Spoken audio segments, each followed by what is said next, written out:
So Chris Boucher, the bio says you are from the University of Oregon, but the people that know you got your start in Montreal. Yeah. Talk to us for a minute about how important that was, like those foundational years in Montreal to making you the basketball player that you are right now. I mean, I had so much history from Montreal. Just, the grind that I did to survive over there and living.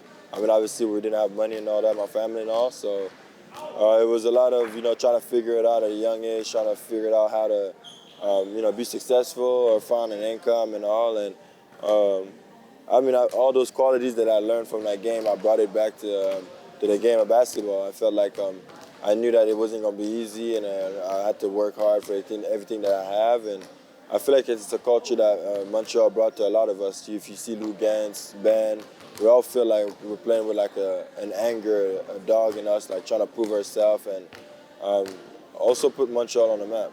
What is easy to forget, and if people have seen the documentary about your life, they're reminded of it, is that you got kind of a late start in organized basketball, but you had played a lot of pickup ball. So what was that like for you as a teenager, going from playing a lot of pickup ball to organized, structured basketball with like a roadmap to the future? I mean, I was so used to play free basketball, and you shoot the ball when you want to shoot it, whatever, and there's no time, whatever. Whoever gets the 9, really, you win the game, So when I got to the, structured basketball, started going to JUCOs and university, that's when I realized, like, okay, basketball is bigger than just a little game that you play with your friends. Like, there's rules, there's different talent, different things that you can bring to the game, and you got to stick to your role, because if you don't end up doing what the team wants you to do, you might be out.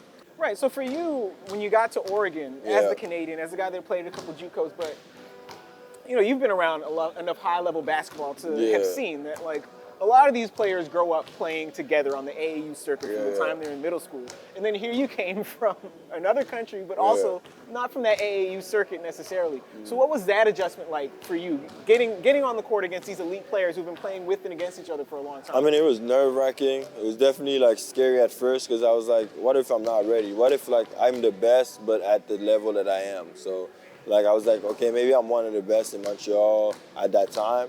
But it doesn't mean like you go to a USA and you play against guys like AAU that played basketball their whole life.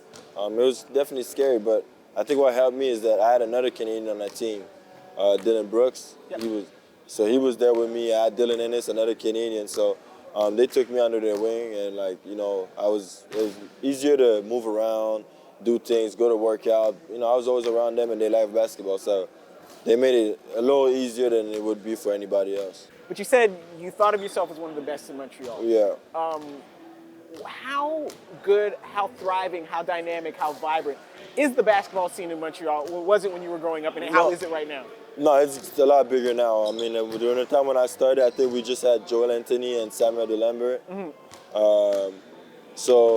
It was kind of like, we knew we had talent, but we were never able to get out of the country and play somewhere else. We were never able to make a name for young guys. Like those guys made it, and like they showed us that it was possible. But like the resource, the checks, the salaries are not the same anymore. Where you feel like when you make it, you can help so many people and show the light to so many people. So when I made it, I felt like I was like, okay, well, you know what, I could be one of the best to do it.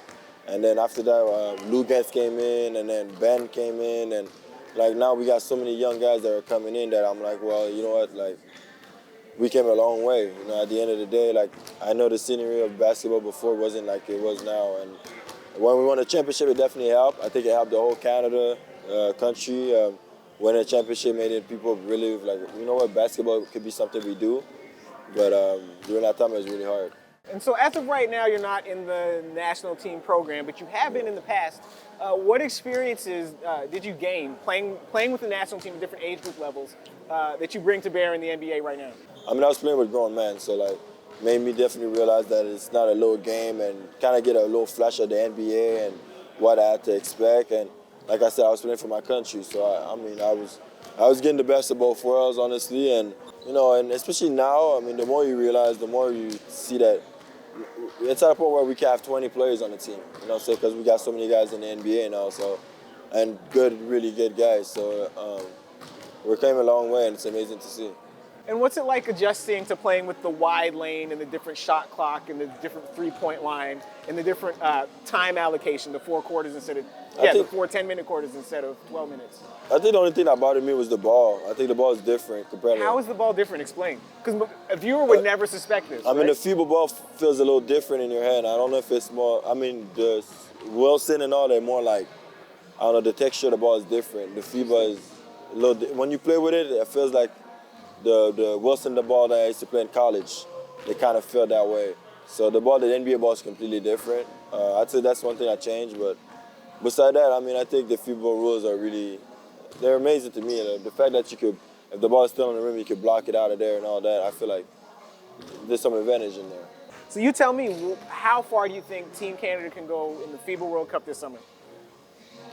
With the way I'm seeing Shea play and the guys that like the Jamal, the Dylan, Olenek, all these guys, RJ, I mean, I feel like we could be anybody at this point. If it comes to push and shove and like important team, I think Canada can still hang with anybody, to be honest with you.